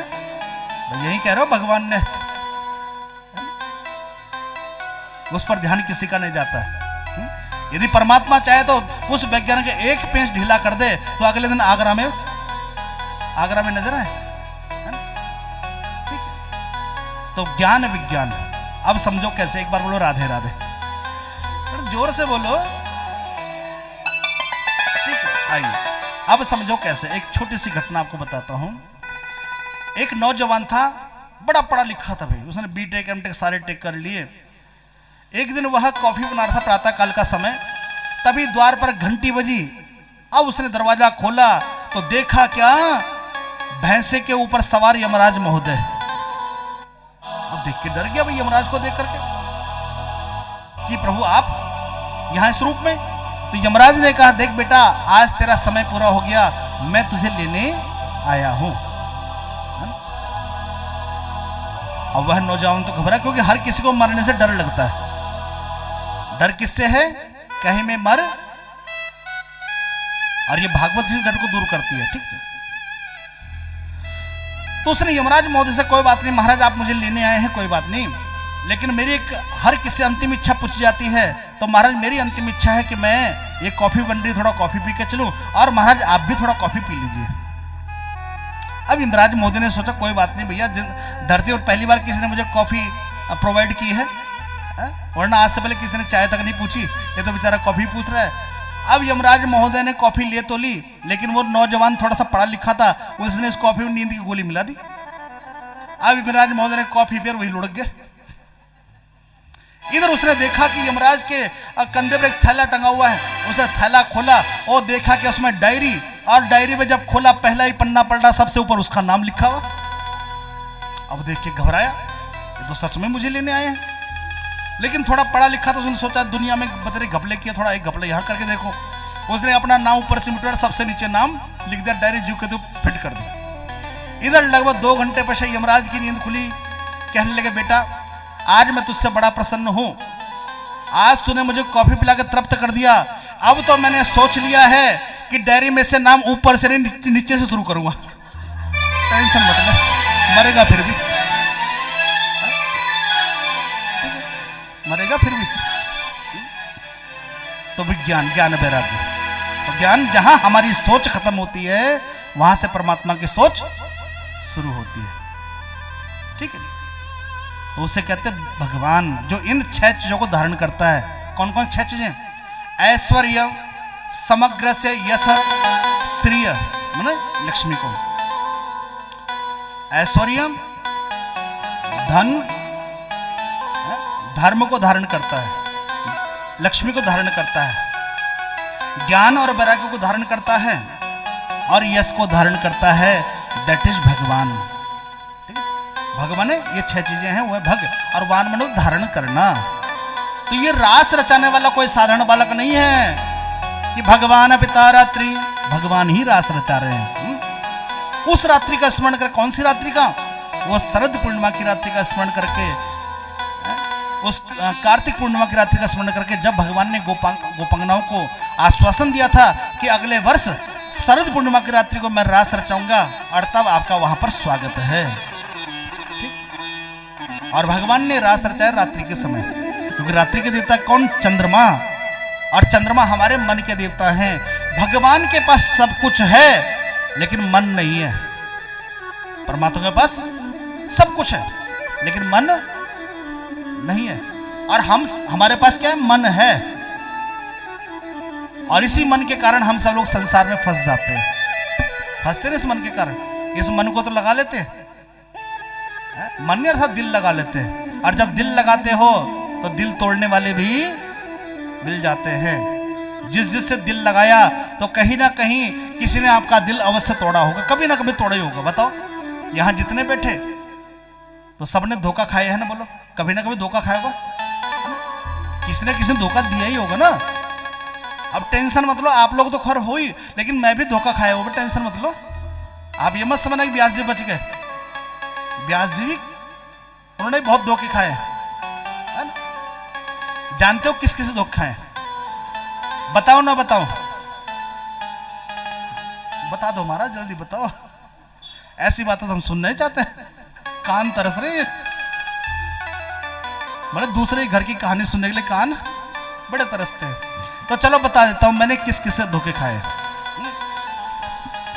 मैंने हमेशा आम, सेब, पपीता, अनार, अमरूद सब धोखे। आप लोगों ने क्या सोचा था?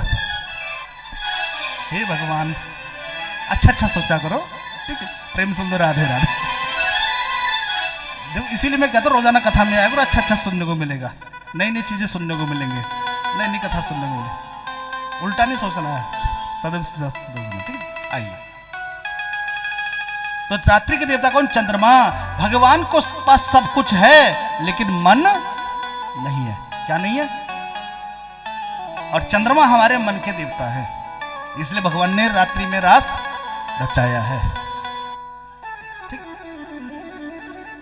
और आज भगवान ने बंसी का नाद किया है। उस बंसी को सुनकर के हजारों की संख्या में, लाखों की संख्या में गोपांगनाएं दौड़ पड़ी हैं। जो जिस बेस में था वो दौड़ पड़ी है, इसलिए भगवान से मिलने के लिए। जैसे नदियां दौड़ पड़ती हैं किससे मिलने के लिए? सागर से मिलने के लिए। आज समस्त गोपांगनाएं दौड़ पड़ी हैं भगवान से मिलने के लिए। जरा मेरे साथ गुनगुनाओ क्या?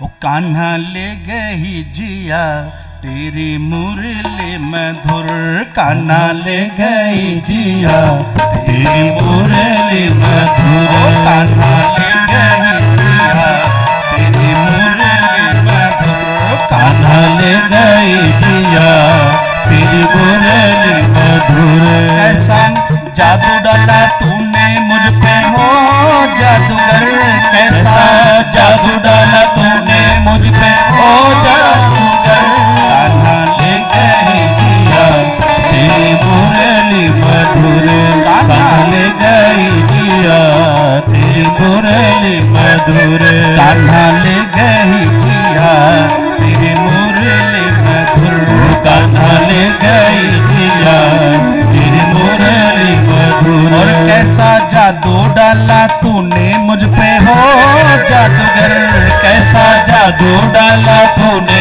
मुझ पे हो जादूगर, कान्हा ले गई जिया तेरी मुरली मधुर, कान्हा ले गई जिया तेरी मुरली मधुर।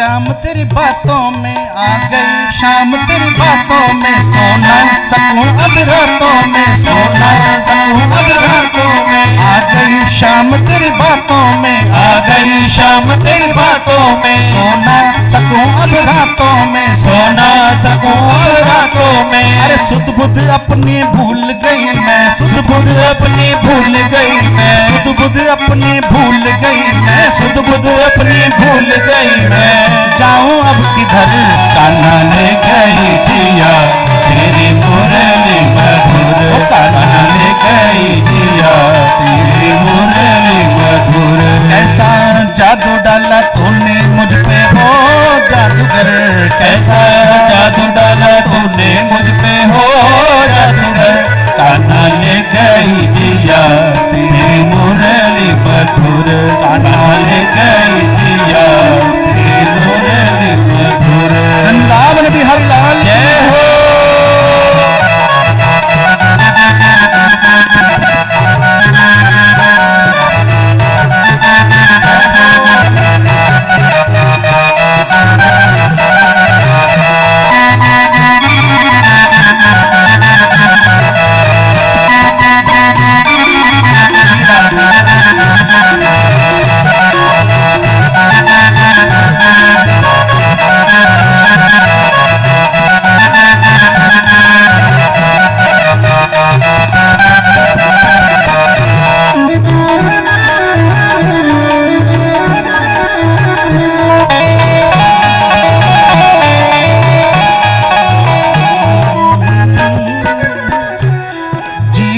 लगे एक सपना सा जीवन लगे एक सपना सा मोहन लगे मुझे अपना सा मोहन लगे मुझे अपना सा जीवन लगे मुझे सपना सा जीवन लगे एक सपना सा मोहन लगे मुझे अपना सा मोहन लगे मुझे अपना सा। छोड़ छाड़ के लोक लाज को छोड़ छाड़ के लोक लाज को छोड़ छाड़ के लोक लाज को छोड़ छाड़ के लोक लाज को आगे तेरे दर कान्हा ले गई जिया तेरी मुरली मधुर कान्हा ले गई जिया तेरी मुरली मधुर। तूने कैसा जादू डाला मुझ पे हो जादूगर तूने कैसा जादू डाला मुझ पे हो जादूगर कान्हा ले गई जिया तेरी मुरली मधुर कान्हा ले गई जिया तेरी मुरली मधुर। बांके बिहारी लाल जय हो।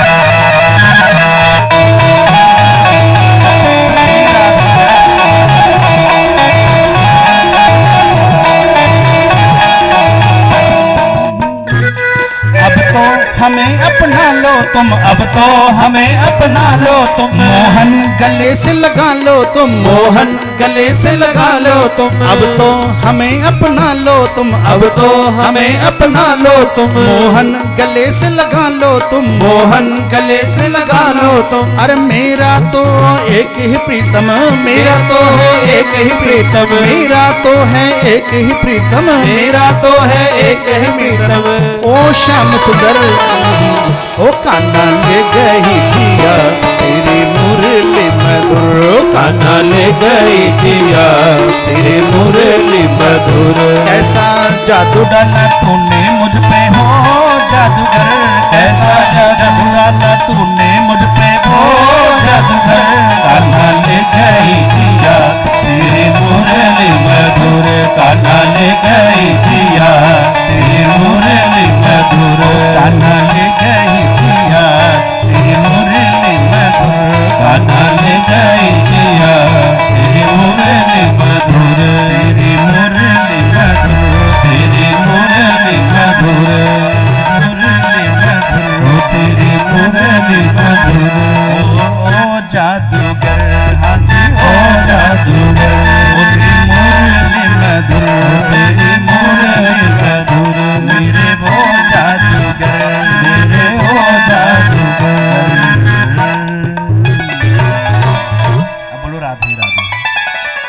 प्रेम से बोलो, जरा दिल से बोलो, भाव से बोलो, एक बार और थोड़ा लगा के जोर, वंस मोर। और जो ना बोले वो ठाकुर जी का चोर। हाँ ध्यान रखना, जो नहीं बोलता ठाकुर जी का, हम ठाकुर जी को चोर कहते हैं लेकिन हम भी चोरी करते हैं, बहाना बनाते हैं। तो कान्हा ले गई जिया तेरी मुरली मधुर, कान्हा ले गई जिया तेरी। ओ कैसा जादू डाला तूने मुझ पे वो जादूगर, कैसा जादू डाला तूने मुझ पे वो जादूगर। कान्हा ले गई जिया तेरी मुरली मधुर, ओ कान्हा ले गई जिया तेरी मुरली मधुर, तेरी मुरली मधुर, तेरी मुरली मधुर, ओ तेरी मुरली मधुर, तेरी मुरली मधुर। तो श्याम सुंदर सबका स्वागत कर रहे हैं कि स्वागतम ओ महाभागा प्रियम किम करवाण्यहम् ब्रजस्यानामयं कश्चिद् ब्रूतागमन कारणम, ब्रूतागमन कारणम।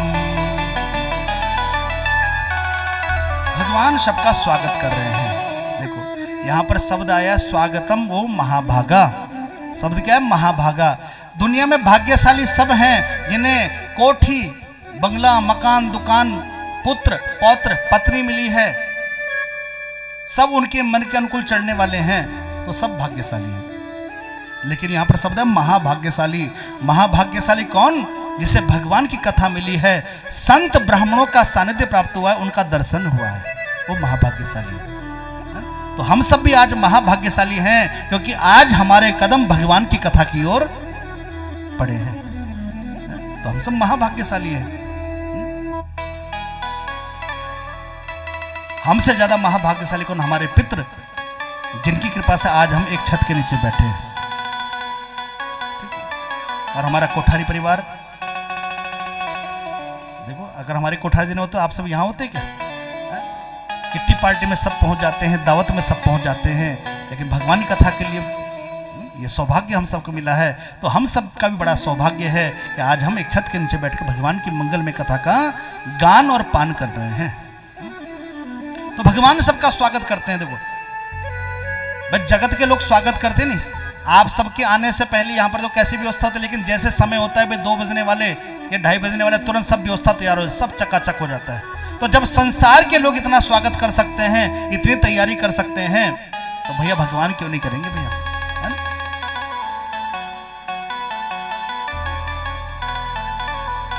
कोई आज फूलों से राहें सजा दो, इन राहों में मेरी ये पलकें बिछा दो, इन राहों से आना है मेरे कन्हैया ने, यहाँ मेरे दिल की ये धड़कन बिछा दो, यहाँ मेरे दिल की ये धड़कन बिछा दो। भगवान भी स्वागत करते हैं। तो जब भगवान ने स्वागत किया, समस्त गोपांगनाएं बड़ी प्रसन्न हुई और भगवान भी परीक्षा लेते हैं, इसका प्रेम सच्चा है या फॉर्मेलिटी के लिए आ गया। भगवान भी परीक्षा लेते हैं। तो भगवान ने परीक्षा ली, प्रियम किम करवाणे वह, हे प्रिय तुम यहाँ पर क्या करने आए हो? कि रचन्ने सा घोर रूपम घोर सत्व निसेविताम प्रतियात ब्रजम ने हम स्त्री भी सुमध्यमा। देखो बड़ा प्यारा श्लोक है, भागवत जी के श्लोक है ना, बड़े प्यारे प्यारे श्लोक हैं। एक एक श्लोक में काफी समय लग जाता है।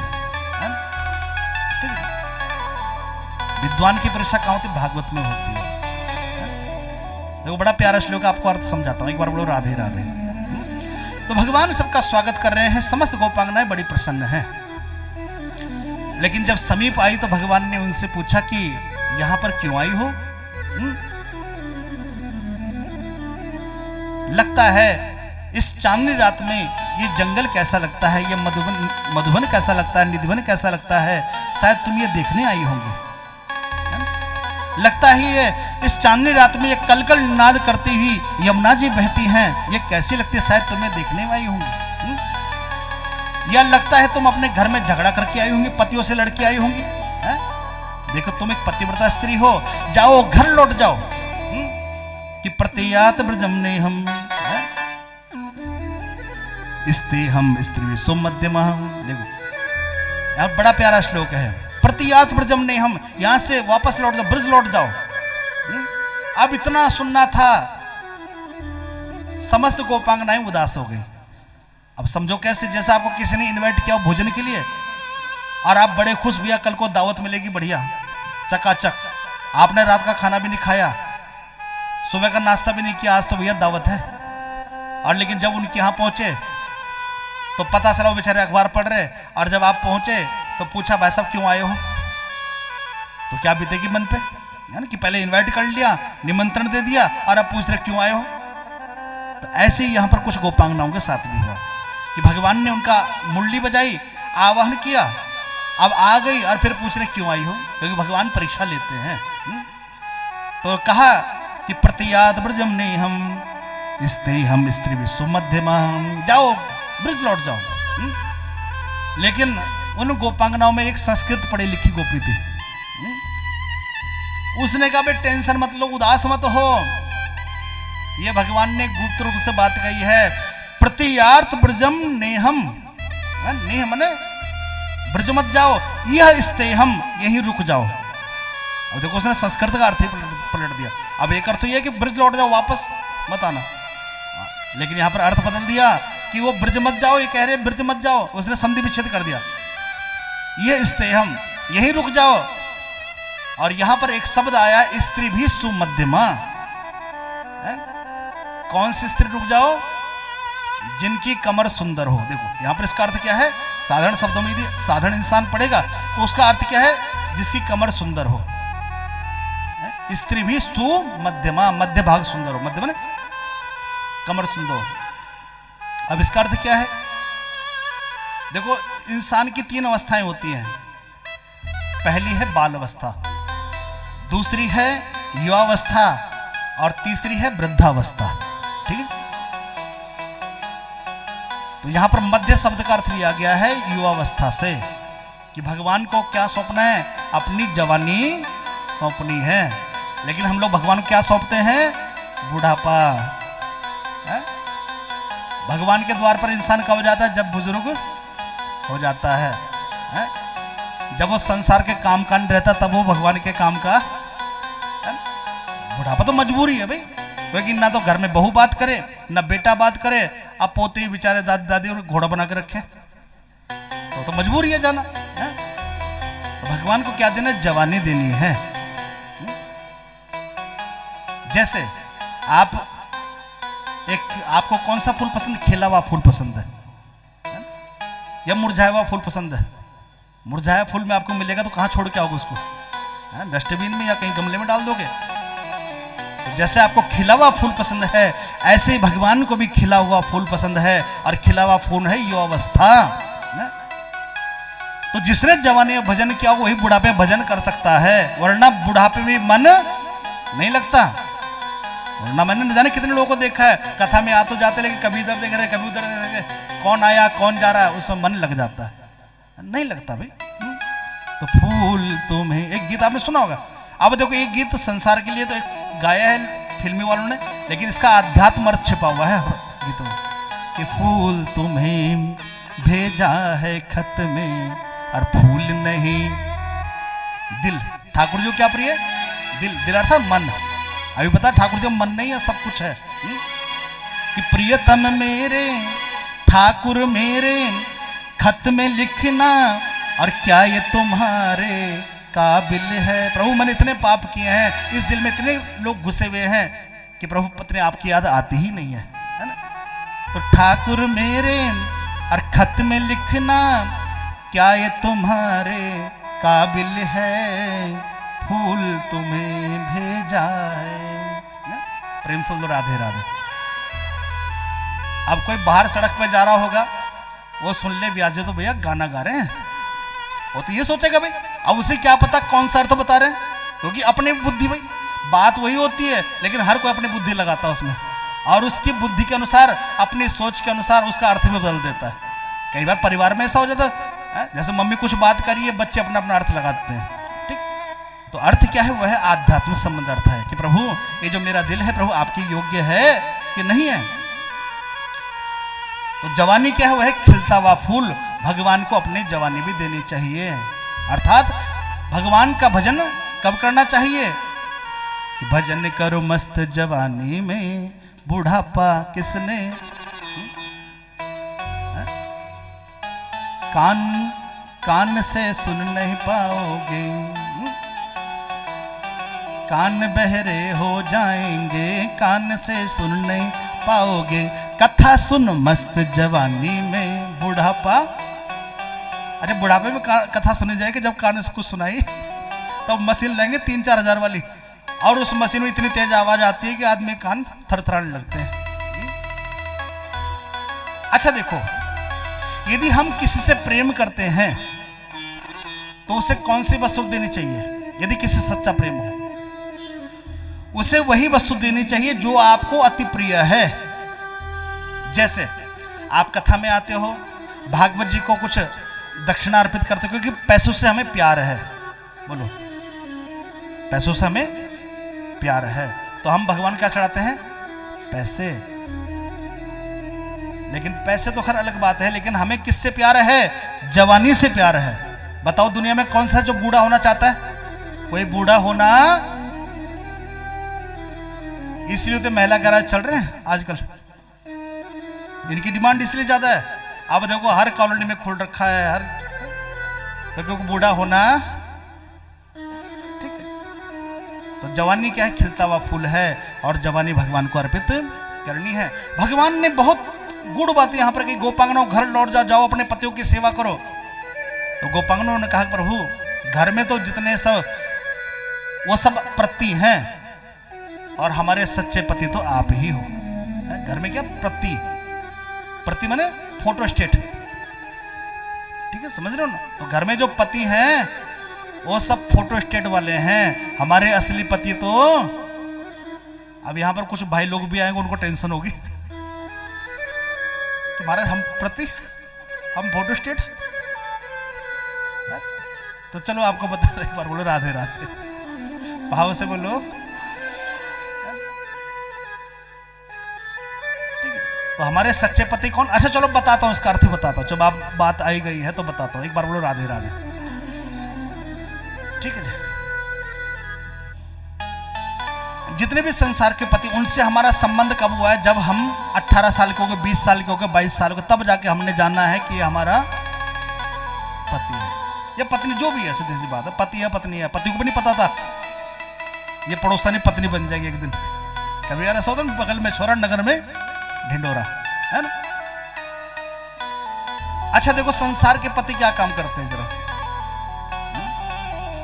आपको शॉपिंग कराने ले जाते हैं, कभी कभी आपको मसूरी शिमला घुमाने ले जाते हैं, कभी कभी आपको किसी होटल में खाना खिलाने ले जाते हैं, कभी कभी सिनेमा दिखाने ले जाते हैं, कभी कभी। इधर चाचा ही टेंशन में बैठ गए यार कौन सी कथा चल रही है, और टेंशन में आ गए हमारे चाचा जी। चाचा टेंशन मतलब ये चिंता में सिद्ध करते हैं, प्रूव करते हैं ना, क्योंकि यहाँ से जो भी बात कही जाएगी प्रूव के साथ कही जाएगी, ऐसा नहीं है। प्रेम से बोलो राधे राधे। तो भैया संसार के जितने पति काम आपके लिए गले का लेके आते हैं, कभी कभी आपके लिए साड़ी लेके आते हैं, कभी कभी। लेकिन परमात्मा तो जब से हम माँ के गर्भ में आए हैं तब से लेकर के अंतिम समय तक, अंतिम क्या आगे तक भी वो परमात्मा हमारा साथ देता है। तो सच्चा पति कौन? वो परमात्मा है, ध्यान रखना। इसीलिए परमात्मा का नाम है जगतपति। ठीक है जी, क्या नाम है? जगतपति नाम है।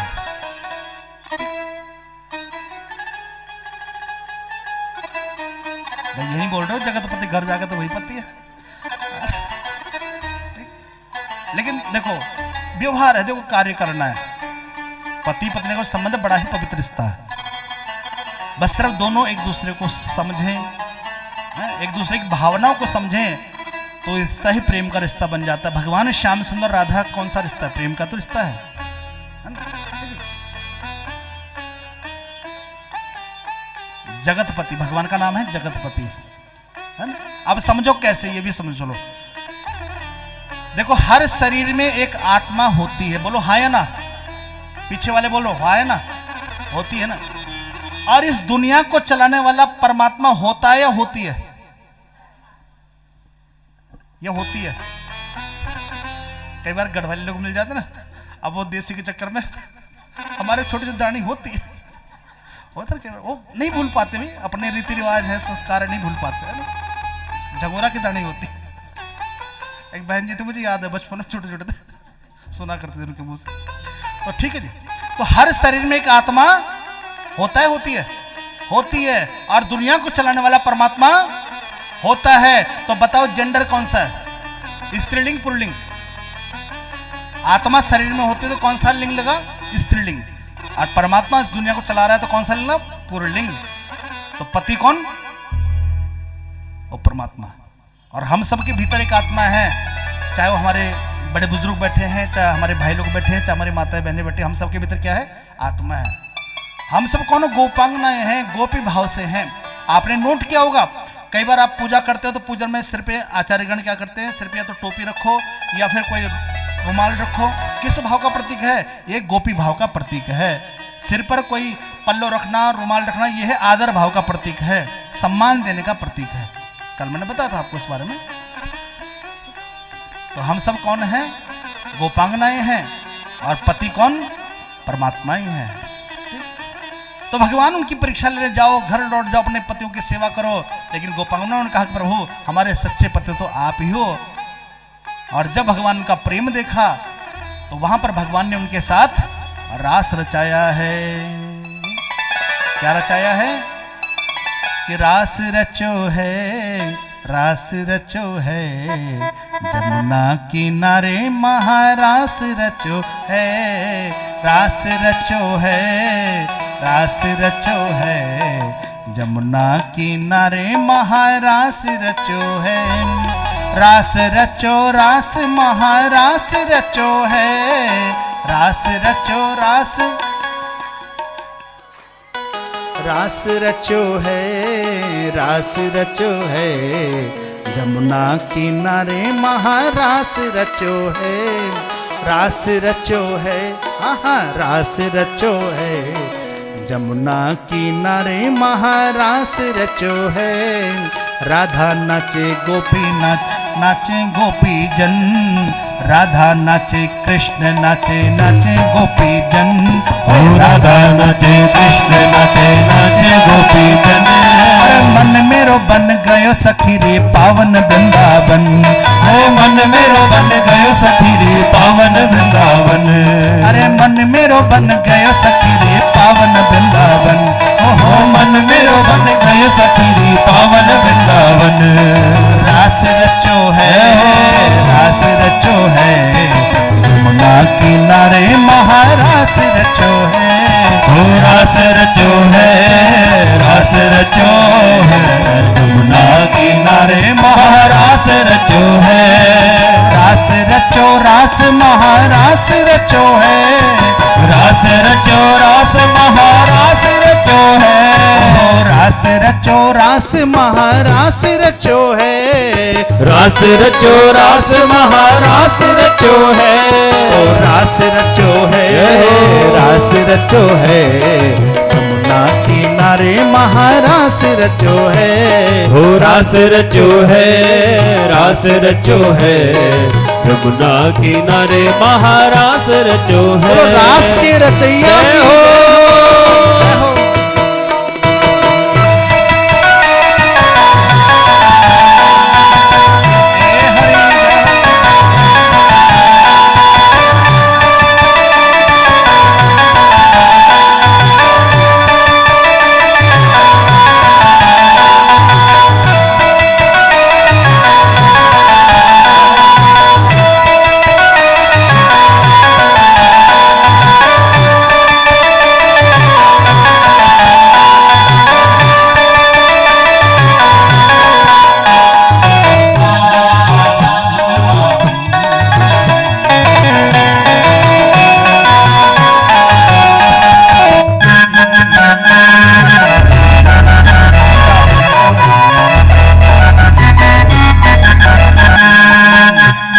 चंदा है, श्याम चंदा है, श्याम चंदा है, श्यामा चकोरी, श्याम चंदा है, श्यामा चकोरी। बड़ी सुंदर है दोनों की जोड़ी, बड़ी सुंदर है दोनों की जोड़ी। श्याम चंदा है, श्याम चंदा है, हो श्याम चंदा है, श्यामा चकोरी। बड़ी सुंदर है दोनों की जोड़ी, ओ बड़ी सुंदर है दोनों की जोड़ी, बड़ी सुंदर है दोनों की जोड़ी, बड़ी सुंदर है दोनों की जोड़ी, बड़ी सुंदर है दोनों की जोड़ी, बड़ी सुंदर है दोनों की जोड़ी। एक बार बोलो राधे राधे, थोड़ा भाव से बोलो। तो रास रासेश्वर भगवान श्याम सुंदर और भगवान की आह्लादनीय शक्ति श्री राधा रानी आप सबके मन मंदिर में ऐसे नित्य प्रति विहार करें, ऐसी रास रचाए, इसी के साथ रास कथा को ही विराम देते हैं। जो कथा तो बहुत लंबी है विरास की, लेकिन थोड़ा खाओ अच्छा खाओ, थोड़ी कथा सुनो लेकिन आनंद आ जाए कथा में, है ना? हमारे चेहरे पर खुशी झलकनी चाहिए कि हम कथा सुन के आए हैं, वो प्यार वो स्नेह झलकना चाहिए कि हम कथा सुन के आए हैं। इधर कंस ने अक्रूर जी को भेजा और अक्रूर जी श्रीधाम वृंदावन आए और श्याम सुंदर को लेकर के मथुरा जी चले आए। बीच का जो प्रसंग है बड़ा ही कारुणिक प्रसंग है, मार्मिक प्रसंग है, फिर कभी मौका मिलेगा हम श्रवण करेंगे। ठीक, तो मथुरा जी जब लेके आए श्याम सुंदर को, तो वहां पर श्याम सुंदर ने रजक नाम के धोबी का उद्धार किया है।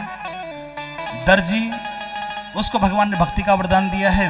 आगे सुदामा नाम का मालिक, उसने भगवान को माला पहनाई, भगवान ने उसे भक्ति का वरदान दिया है। आगे मिली एक कुब्जा, ये कुब्जा कोई और नहीं, ये कुब्जा पूर्व जन्म की सूर्पणखा है। इसने वरदान मांगा था, राम जी के पास जब पहुंचे तो सूर्पणखा ने क्या कहा था कि तुम सम पुरुष नम मौसम नारी, और यह संजोग विधि रचा बिचारी। तो प्रभु आपके जैसा संसार में कोई पुरुष नहीं और मेरे जैसा कोई नारी नहीं है। आपने सुना होगा कि रावण मरने के पश्चात विभीषण को राज्य मिला, लेकिन सूर्पणखा आई कोई कथा नहीं आई है। तो आगे प्रसंग आता है गर्ग संहिता में कि सूर्पणखा ने तपस्या करी और ब्रह्मा जी से यही वरदान मांगा कि मुझे केवल राम चाहिए, मुझे राम पति रूप में चाहिए। तो ब्रह्मा जी ने कहा देख सूर्पणखा, तेरा वरदान में पूरा नहीं कर सकता, क्योंकि राम तो मर्यादा पुरुषोत्तम है, मर्यादा में आए हैं, एक पत्नी व्रतधारी हैं। लेकिन चिंता मत करना, जब द्वापर में वही राम कृष्ण बन के आएंगे तो तुम उनका इंतजार करना। और वही सूर्पणखा कुब्जा बनी है। तो जैसे सामने से ठाकुर जी को आते देखा, पहचान पाई, सोचा मन में कि आज ठाकुर जी को तिलक लगाऊं। और भगवान श्याम सुंदर उसके मन के भाव को देखते हुए चले आए, समीप चले आए और क्या कहा, सुंदरी, क्या संबोधित सुंदरी, क्योंकि भगवान का संबंध शरीर से नहीं है, आत्मा से है। और आत्मा हमेशा सुंदर ही रहती है, ध्यान रखना।